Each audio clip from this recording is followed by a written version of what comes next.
নারীরা আমাদের জনগোষ্ঠীর অর্ধেক। তো আমাদের যে ন্যায়সঙ্গত হবে, আমাদের সংসদের অর্ধেক প্রতিনিধিত্ব নারীদের, এটাই ন্যায়সঙ্গত হবে। বস্তুত নারীদের সংখ্যা পুরুষদের থেকে একটু বেশি, তাই অন্তত 50% নারীর প্রতিনিধিত্ব থাকার কথা। কিন্তু আমাদের আছে 50টা আসন, 300 আসন মানে সাধারণ আসন, হ্যাঁ 16.26, এবং ওটা 50% কোনো কাছে দাঁড়িয়ে আসে না। তো এটার পরিবর্তন হওয়া দরকার। কিন্তু কিভাবে পরিবর্তন হবে? ওই যে দিলীপ বলেছে যে কয়েকটা প্রস্তাব করা হয়েছে, আপনাদেরকে আমি শেষ পৃষ্ঠা দৃষ্টি আকর্ষণ করছি। কয়েকটা পদ্ধতি আছে, যেই পদ্ধতিগুলো কয়েকটা পদ্ধতি আছে ভালো আর তুলনামূলকভাবে ভালো, আর কয়েকটা পদ্ধতি আছে অগ্রহণযোগ্য। যেই পদ্ধতিটা এখন ব্যবহৃত হয় সেটা গ্রহণযোগ্য নয়। কতগুলো ক্রাইটেরিয়ার ভিত্তিতে, কতগুলো মানদণ্ডের ভিত্তিতে চিহ্নিত মূল্যায়ন করতে হবে কোন পদ্ধতিটা সবচেয়ে ভালো। তো এই মানদণ্ডগুলো কি আপনারা যদি শেষ পৃষ্ঠায় দেখেন, মানদণ্ডগুলো হলো যে দ্বৈত প্রতিনিধিত্ব আছে কিনা, অর্থাৎ এক ঘরে দুই পীর হয় কিনা। সময়ের সাথে সাথে দেখা দেয় নিত্য নতুন প্রয়োজন। রেডি থাকতে হয় প্রতি মুহূর্ত। তাই এলো ইনোভার, যেন আপনি লাইফে থাকেন রেডি প্রতিদিন। Innova, designed for now.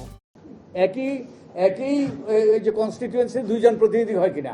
আমরা অতীতে দেখেছি, এই সম্প্রতিও দেখেছি, যে নারীরা যদি নারী পুরুষ দুইজন হয় তাহলে নারীদেরকে অনেক ক্ষেত্রে, সব ক্ষেত্রে নয়, কিছু কিছু ক্ষেত্রে ওখানে যেতেও দেওয়া হয় না। তো দ্বৈত প্রতিনিধিত্ব যেন না থাকে। তারপর আরেকটা হলো সরাসরি নির্বাচন কিনা। নারীদের পক্ষ থেকে বহুদিন থেকে সেই দাবি করা হচ্ছে যে সরাসরি নির্বাচন, এবং আমাদের রাজনৈতিক দলগুলো অতীতে ওইতে অঙ্গীকারও করেছে, কিন্তু অঙ্গীকারগুলো রক্ষা করে নাই। আরেকটা হলো জনগণের কাছে দায়বদ্ধ কিনা। এখন যেটা হয় যে দলের কর্তা ব্যক্তিরা তারা মনোনয়ন দেয়, দায়বদ্ধ তাদের কাছেই মূলত। কিন্তু অন্যান্য সংসদ সদস্যরা যেহেতু জনগণের মুখোমুখি হতে হবে ভবিষ্যতে, যদি তারা নির্বাচন করতে চায়, তারা জনগণের কাছে দায়বদ্ধ। তো ওটা আরেকটা মানদণ্ড হওয়া উচিত। আরেকটা হলো অন্তর্ভুক্তিমূলক কিনা, নাকি অলংকারিক। অর্থাৎ এই যে সংসদ সদস্যরা অন্য সংসদ সদস্যের মতো কিনা, একই দায়িত্ব, একই ক্ষমতা, একই সুযোগ সুবিধা তারা পাবে কিনা, না এটা ওই 30 সেট 50 সেট অলংকার। এটাও আরেকটা ক্রাইটেরিয়া। আরেকটা হলো নূতন নেতৃত্বের ক্ষমতায়ন হয় কিনা। এর মাধ্যমে যে আমরা যদি গত এই যে 1973 সাল থেকে দেখি, আমাদের কি আসলেই এই যে 10টা সিট থেকে বোধহয় শুরু হয়েছিল, এতগুলো, হ্যাঁ 15টা থেকে শুরু হয়েছিল, এতগুলো নারীকে এই যে সংরক্ষিত আসনে মনোনয়ন দেওয়া হয়েছে, নির্বাচন নয় মনোনয়ন মূলত। এর মধ্যে কি কোনো এমন একটা একজাক্ট নারী নেতৃত্ব বেরিয়ে এসছে কিনা, এটা আমার চোখে পড়ে না, আপনাদের চোখে পড়ে কিনা।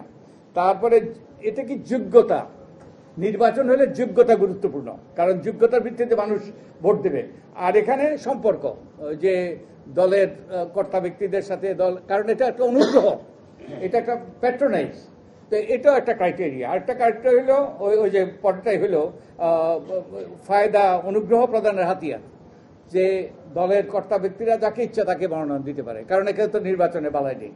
তাই এখানে যোগ্যতারও গুরুত্বপূর্ণ নয়, ওখানে সম্পর্ক, ওখানে এই যে অতীতের গুরুতর অভিযোগ উঠেছে মনোনয়ন বাণিজ্যের।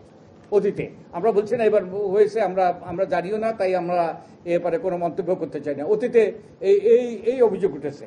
তো তার মানে আমরা এখানে বেশ কয়েকটা পদ্ধতিকে এই ক্রাইটেরিয়া, এই মানদণ্ড দিয়ে আমরা তুলনা করেছি। একটা হলো সংবিধান সংস্কার কমিশন 3টা আসনের ভিত্তিতে একজন নারীর, এখন যে ইউনিয়ন পরিষদে আছে সেইরকম একটা পদ্ধতি তারা প্রস্তাব করেছে। আমরা নির্বাচন ব্যবস্থা সংস্কার কমিশনের পক্ষ থেকে আমরা ঘূর্ণায়মান পদ্ধতি আমরা প্রস্তাব করেছি, যেটা আমাদের প্রতিবেশী ভারতে পঞ্চায়েতে আছে, এবং এটা আমাদের ভারতের এখন জাতীয় পর্যায়েও এই ঘূর্ণায়মান পদ্ধতি তারা ব্যবহার করছে।